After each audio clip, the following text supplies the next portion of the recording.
So Holly, I feel like even when you were, getting opportunities to fight for a title at 145, that this was the title that you really wanted. You kind of kept saying that. So like, is this special? Is this kind of something you've been waiting for to get back to fight for this 135-pound belt? Absolutely.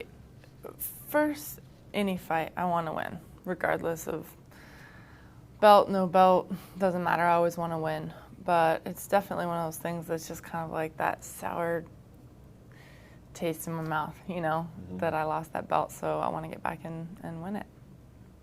Why? Why do you think? Why do you think that one's so sour? I mean, you have lost other fights, big fights. You've won big fights as well. But why? Why is that? Is it the way in which you lost it, or honestly, maybe it's just something that I keep as motivation to push to get it. It's just it's a goal. It's been a goal. As soon as I lost the belt, I knew I wanted to get it back, and so here's the chance to be able to get it back. And so that's what I'm just using it as motivation to stay hungry and keep pushing for it. What was that night like when you lost the title to Miesha Tate, and the fight in which the way it went? It was down to the wire. Yeah. I mean, everybody says, "Oh, you were winning the fight till you got choked out." It's like, yeah, but I got choked out, so it doesn't really matter. Yeah. I lost. Yeah. And in the fight, because I went to sleep, I had some kind of dream. I still don't remember what it was, but in my dream that there was like cheering that woke me up. And when I woke up and realized, and I looked, it was actually the cheering of the crowd, that my dream was actually like real. And then I knew right away. And I remember the ref came over and was like, "Hey, do you know what happened?" And I was like, "Yeah." And he goes, "What?" And I was like, "I got choked out." And he goes, "Oh, okay, good." And I was like, "Good." Sorry, I don't know if I'm supposed to cuss, but yeah. That's what, in my head I'm thinking, he meant like, "Oh, good, you know where you're at," all that. And yes. It's like, this is not good. Yeah. It's, you put so much time and effort into it, and then it's, when people say, "Oh, it's not the end of the world," yeah, it's pretty much what it feels like, the end of the world, you know what I mean? It's just, you put everything into it, but I've learned so much from then, and I use that as motivation to keep learning and keep getting better, and I'm a different fighter now than I was back then, and that's one thing that I do know. So that's why I can look back on it and just think, this is what I did to get better from then, and so I'm just going to go forward. That's pretty crazy. I've never heard of someone say that they had a dream after being choked out in a fight. I don't remember what it was. Obviously, it was a very short dream because I don't think I was really out that long, but I didn't even know. I kind of threw a couple punches as I was going out. Yeah. I was... I don't know. I guess I was just fighting in my own head, and then when I was out, some kind of dream world. I don't know what it was. You've accomplished so much in your career that I don't think anyone thinks of you just as, that's Holly Holm, the woman who beat Ronda Rousey. Like, you've expanded so much beyond that, But as it pertains to the belt itself, I wonder, like, do you think that's part of the motivation too, that you would beat Ronda Rousey, that you had that belt, and that you didn't get a chance to defend it? Do you think that that's also part of it tied in there somewhere? Yeah. I guess I haven't really thought too hard into it. I just, I want to get it back. That's just, but I want to win any fight. Mm-hmm. If this was for no belt, I'd still want to win just as bad. Mm-hmm. And, I'm going up against someone who is a 2-division champion, so to beat her, that means I'm the best. Mm-hmm. So even if there was no belt, it really makes no difference. Yeah. Yes, you add that on there, and it's just like there's little extra motivations for it, but it really just comes down to wanting to just win. Mm-hmm. That's what I want. I want to win. And this is the third time in your career, I would say, where you're going into a situation where you're facing the woman who everybody says is the best female fighter on the planet. Mm-hmm. Have they all been similar? Have they all been drastically different? How could you compare them all? All different styles. Mm-hmm. So really what it comes down to is doing the right thing at the right time when it matters. You have all your training, but you still have to make it happen the night of the fight. Can't be any time before or after. It has to be when the bell rings. Mm-hmm. And that's what I need to focus on, is the game plan that we need to win for her, not for anyone else. As far as the game plans go, when you look at Amanda, and if you do compare her to like Cris and and Ronda. There's part of me that says that Ronda, everybody knew so much what she was good at, and Cris, everybody kind of knew what she was so good at, just being aggressive and everything. Is Amanda a little bit different when it comes to game plan? Is she a little bit more complex in terms of preparing for? I think she's very well-rounded, so there has to be, a lot.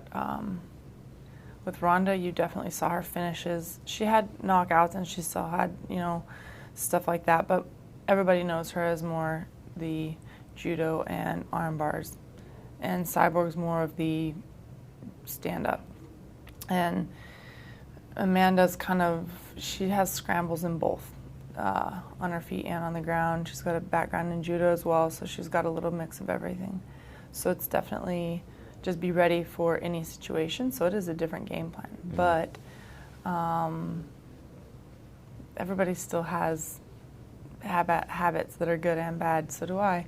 So I'm not just training to, kind of expose their bad habits. I'm also training to fix mine. So, every fight is its own thing. But even though a lot of people think of Ronda as arm bars, there's a lot that leads into it.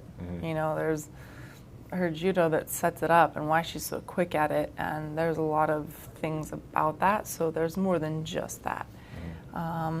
Same thing with Cyborg, she's definitely stand-up, but she'll still grab people and throw them down, and so everybody has a little more than maybe what they're known for, and Amanda's known for punching hard, but she's still got a very well-rounded game, so I'm ready for all of it.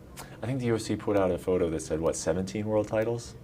On Twitter? Yeah, I don't know what the exact number is. So I've heard 18, 17, 19, and the thing is, in boxing I had, in one weight class I had a unification bout one time. It was for 6 belts. So it's and then but that was only once. Sometimes after that it was for 2 belts, but then having to defend them over and over, and I fought in 3 different weight classes, 140, 147, and 154. So there's different belts at different weight classes, and I defended them multiple times, and I couldn't honestly, if I really sat down and went through it, because I know which ones were title fights, but then I'm did I fight for 1 or 2 for that one or what? So honestly, it could be way off. I don't know. Well, one thing that I wanted to ask you about that stat though is that you've been fighting now. I think your first pro boxing fight was in 2002, and inevitably, I talk to some of these fighters and they've been doing it for this long. It's they have felt the ebb and flow of motivation, and you can't be at 100% every time. Sometimes it's a struggle to do it. Can you talk about the ebb and flows of what motivation has been for you throughout your career? Yeah, there's been ups and downs for sure, and it's not just the motivation for the fight, it's that you have your personal life parallel with it, and so that can be in a perfect balance sometimes, and sometimes that can be way off. Sometimes you're super happy in life, maybe not so motivated for your career. Sometimes you're super motivated for your career, but your personal life is here. And then there's times where it's wow, everything's awesome, so it's not just this up and down thing in a career. It's also how we are our job. It's very few careers are you your job. It's and not just in one way. Some people, their mind is their job. Say a lawyer, their mind has to be sharp, right? If they're gonna really dive in and win a case, but they don't physically have to go in there and fight. And so it's and dealing with emotion, I think a lot of times even you have to take emotion out of a lot of things that are factual in a lot of other jobs.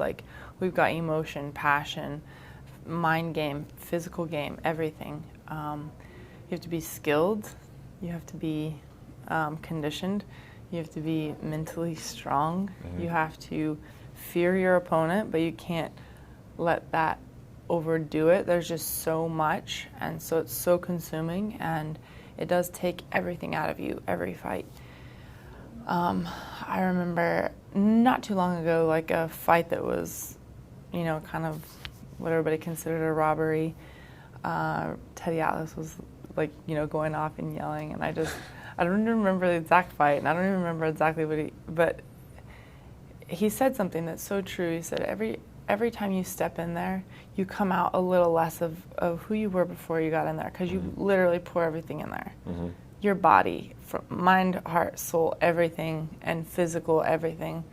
And he was going off saying, you know, that these judges just, you literally go in there and you come out less of who you were before you went in, because you literally, like, you give part of yourself into the fight. Yeah. And it is crazy how much you can give in each fight.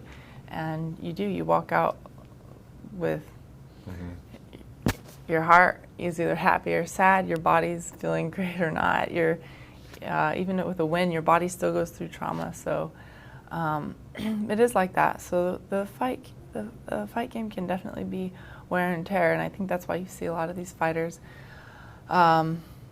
after like a hard fight, they're like, oh, retire, and then all of a sudden they're like back. It's like, it's easy to be like, man, I can't do this anymore. Yeah. I've never been there yet.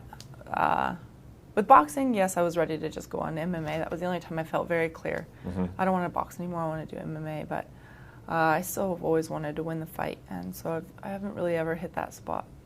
I have to ask one last question of you, because you brought up the personal issue, and some part of your personal life was reported publicly. And when that happens, you know, has it had any impact on how you've been preparing for this fight, or how you feel going into this fight? With me, I always explain to people I'm an open book. I don't really mind being exposed to people. Everybody knows what's going on, so in a small sense, it actually made it easier that it was public.